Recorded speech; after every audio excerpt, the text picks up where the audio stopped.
रामचरितमानस में राम जी की महिमा नहीं हुई है। जितने आचार्य हैं, संत हैं, वो हमेशा ये कहते हैं कि भगवान को मानिए, उनसे कभी मांगिए मत, उनके प्रति समर्पित हो जाइए। लेकिन अगर इंसान भगवान के प्रति समर्पित हो गया सर बाबा जी, तो आपके पास तो नहीं आएगा, वो आपके पास तो समस्या लेकर ही आता है अपना। हम भी यही चाहते हैं कि सब ईश्वर से समर्पित हों, हम भी अंधविश्वास के खिलाफ मोर्चा खोलें।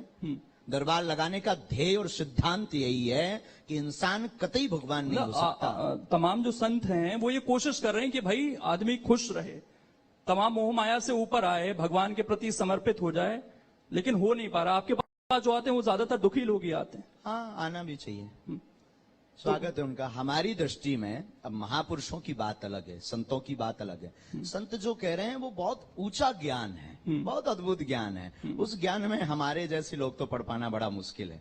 हम यही कहेंगे, आप जहां हैं, जो कर रहे हैं, उसी में आप ये मानिए कि चलिए कि ईश्वर की कृपा है। बस उनको भजना, उनको धन्यवाद देना बंद मत करिए। एक चीज और, सोशल मीडिया का मैंने जिक्र किया शुरू में कि बहुत अब लोग आपसे वहां पर जुड़ रहे हैं। 1-2 साल में और ज्यादा ये संख्या बढ़ी है।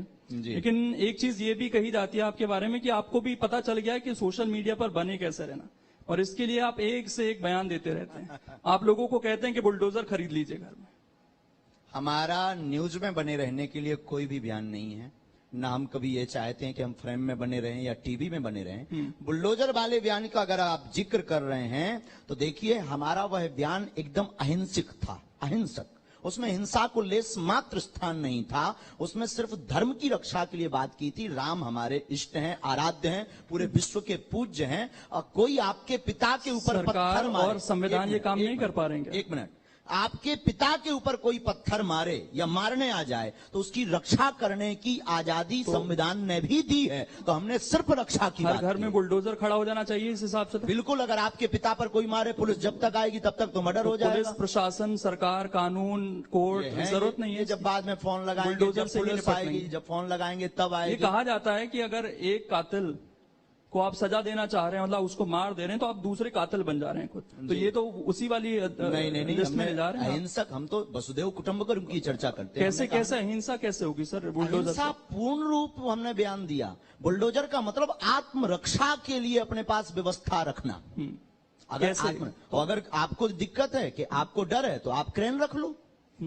वो भड़काऊ कैटेगरी में नहीं लगा आपको बयान? बिल्कुल नहीं। हिंसा अगर अपनी रक्षा के लिए अगर बुलडोजर रखना अगर जो है भड़काऊ है तो आपको लग रहा है कि ये होते रहना चाहिए। ये समाज अब ऐसा हो गया है कि यहाँ पर जरूरत आन पड़ी है कि भाई हमें बुलडोजर रखना पड़ेगा, हमें अपनी आत्मरक्षा खुद करनी पड़ेगी। इस तरह का समाज आप मान रहे हैं? आदिकाल हमारे भारत वर्ष में तो ये कहा जाता है शांति प्रिय देश। तो फिर माननीय प्रधानमंत्री जी आत्मनिर्भर की बात क्यों कर रहे हैं?